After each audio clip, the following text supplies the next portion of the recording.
Megan, it's good to get a chance to chat with you again ahead of another big game that keep coming. But we talked about this before. You missed the Belgian playoff.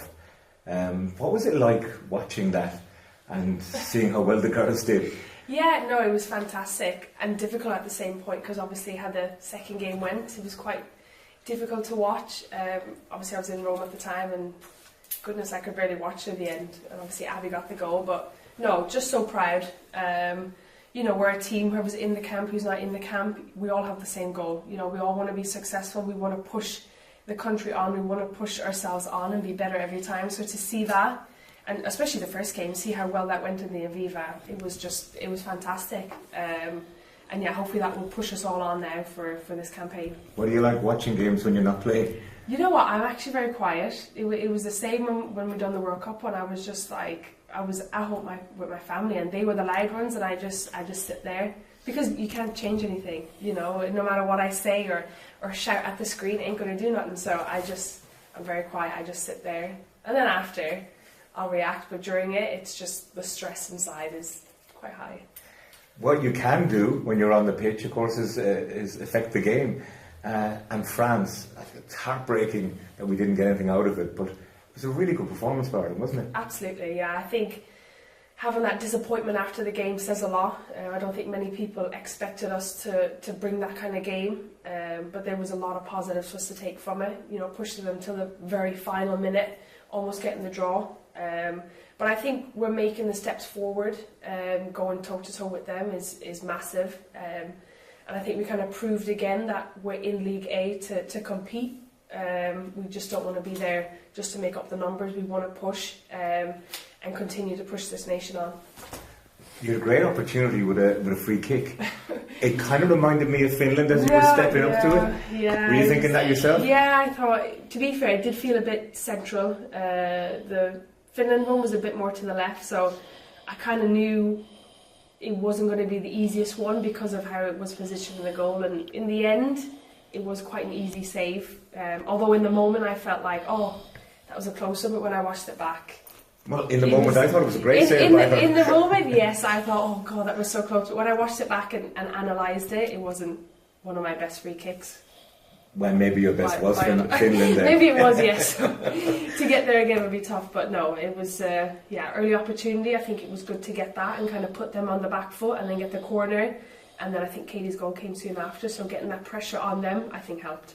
Kind of scared them back a bit, didn't it? That we proved that we had threats. Yeah, for sure. I think the transition was big. I think we had a game plan to try and kind of control what we could, and then when we did get the opportunity to push on and press high in those transitions, I think we were really effective, and you saw that in the goal. I think Emily kind of controlled that moment where she had the pressure, and then to play Katie was phenomenal, to kind of take that moment, play her and get the goal, and then obviously to keep them until the 78th minute says a lot about the grit and the determination, and yeah, it was tough to concede the goals we did, quite disappointing, but so much positives to take.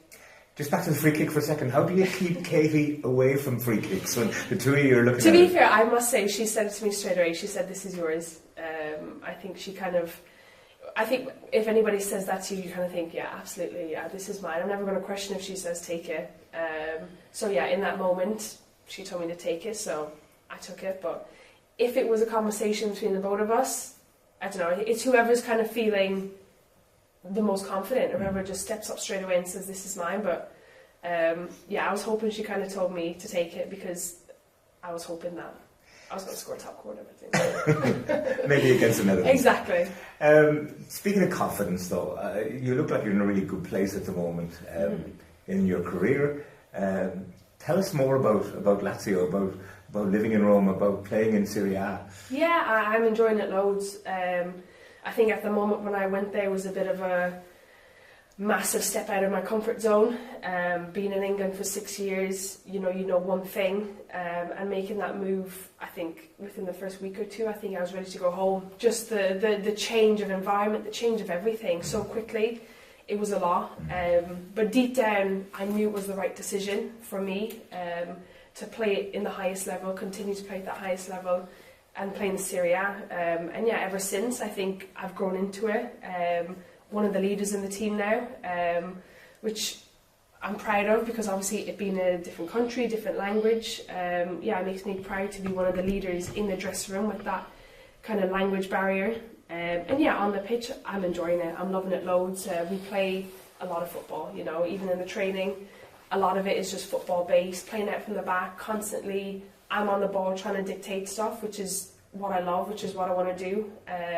Obviously here it's different positions, but anywhere Carla asks me to play, I'll play. There's no question about it. You're playing in the middle of a back three, aren't you? Yeah. And do you see the game differently from there? Obviously, you see the whole game. You know, you see everything in front of you, and a lot of the times you have that kind of control to dictate everything in front of you. Obviously, the midfield is different. You know, everything's around you. You know, you got to check every single where behind you, sideways, in front. So it moves a lot quicker in the middle for sure.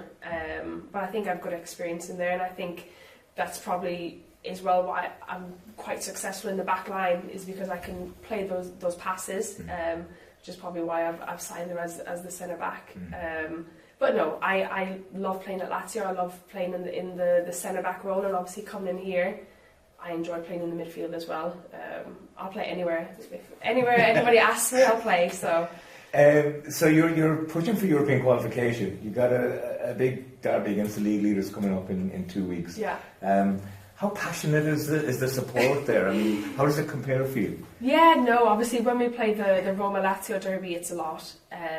They always bring a lot of fans at their home games. I think it's quite good that I'm quite oblivious to a lot of the Italian language, because, you know, I say sometimes, you know, you walk in, there's people shouting stuff at you, and I know it's probably the bad stuff, but, you know, I'm just, you know, smiling and like, thank you. Like, I know they're probably saying stuff, but yeah, they're so passionate. In Italy, it's kind of like life or death with games. You know, you win, it's like fantastic, like best thing in the world. You lose, and it's like it's terrible. You know, so it's you know, every day you're pushing to be successful. Is it a more tactical game as well, do you think? I mean, how they read it? Yeah, I mean, I can only speak for Lazio. It's very tactical. You know, our coaches.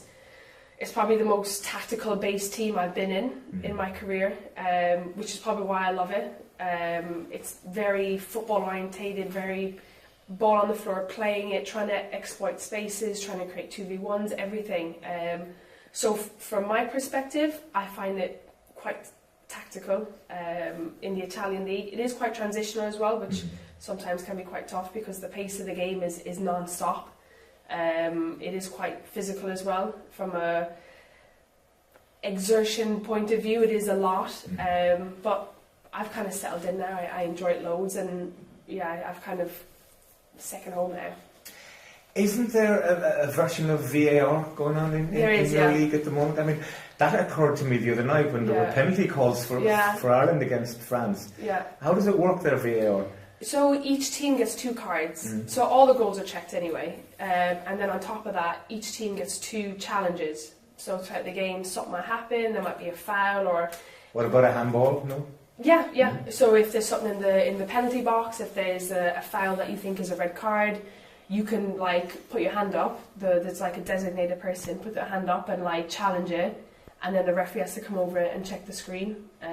If you're unsuccessful, you lose the card. If you get it overturned, you keep the card and you get the 2 more. And how long does it take, these challenges? You know what? That's probably like the biggest struggle. Is like, obviously this is a good part of it because the goals are checked and you can check certain things, but there still is only 1 or 2 cameras. Mostly only 1. So a lot of the times I think we had a check before it was over 5 minutes, you know, and there was multiple checks within those last 10 minutes, because sometimes people just put the cards forward to try get anything at the end, even if there's the slightest thing that might even be a penalty or something, they'll just do it, and the check can go quite a bit. So I think statistically, if you actually look into it right now, I don't think it's coming across successful, because there's been 70, 80 like cards put up, and I think only 2 or 3 overturned. So statistically, it's probably not coming off that well, but I think it's a good step forward. I think it's good to just have it anyway, especially in the WSL. I think it would be massive, and even for us the other night, I think it would have been really important. Yeah. Just to talk about the lifestyle for a little bit more. I mean, if I was in Rome, I'd be thinking pizza, I'd be thinking pasta. You're a professional athlete. I'm an athlete, Tony, so I stick to the good stuff. No, yeah, I've been out. The pizza's delicious. The pasta is fantastic. You know, it has its name for a reason, and I think I haven't been to a lot, but I think there's never ending. You know, anywhere you go in Rome, there's just hidden gems everywhere. Even like the architectural stuff or sites, there's just stuff everywhere. Food wise, touristy stuff everywhere. Yeah, it's always busy. So I don't go in there too much because. Do you drive there? I do drive. Oh my goodness. It was a terrible decision. But where I'm training, where I'm living, I need a car to get around. But yeah, the Italians, I'm not going to say it on camera, but it's probably the worst place to drive. You know, there's no rules, there's no, anything goes. Yeah. You know, I can merge into you, you can merge into me, like we can just go together. Like, yeah, it is a tough one. So I think my dad came over recently, he wanted to drive. I absolutely not, because he can barely drive in Ireland. So I mean, if you drive in Italy, it's something different.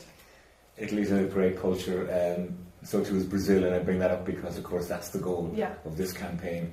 You've had one World Cup under your belt, which I'm sure has plenty of fond memories from you. It was some experience, wasn't it? Oh my God, you never know what to expect. You know, we got there and every day you were just taken back. You know, it's the highest level you can play, and just the organisation around it, everything around it was just unreal, and how Australia done it. I think they done a really amazing World Cup.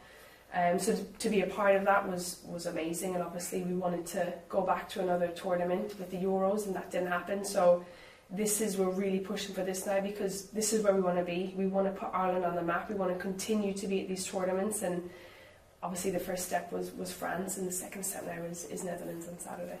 Because Brazil, I always see it as like the spiritual home of football, maybe? Absolutely, yeah. That's, what would it mean to you?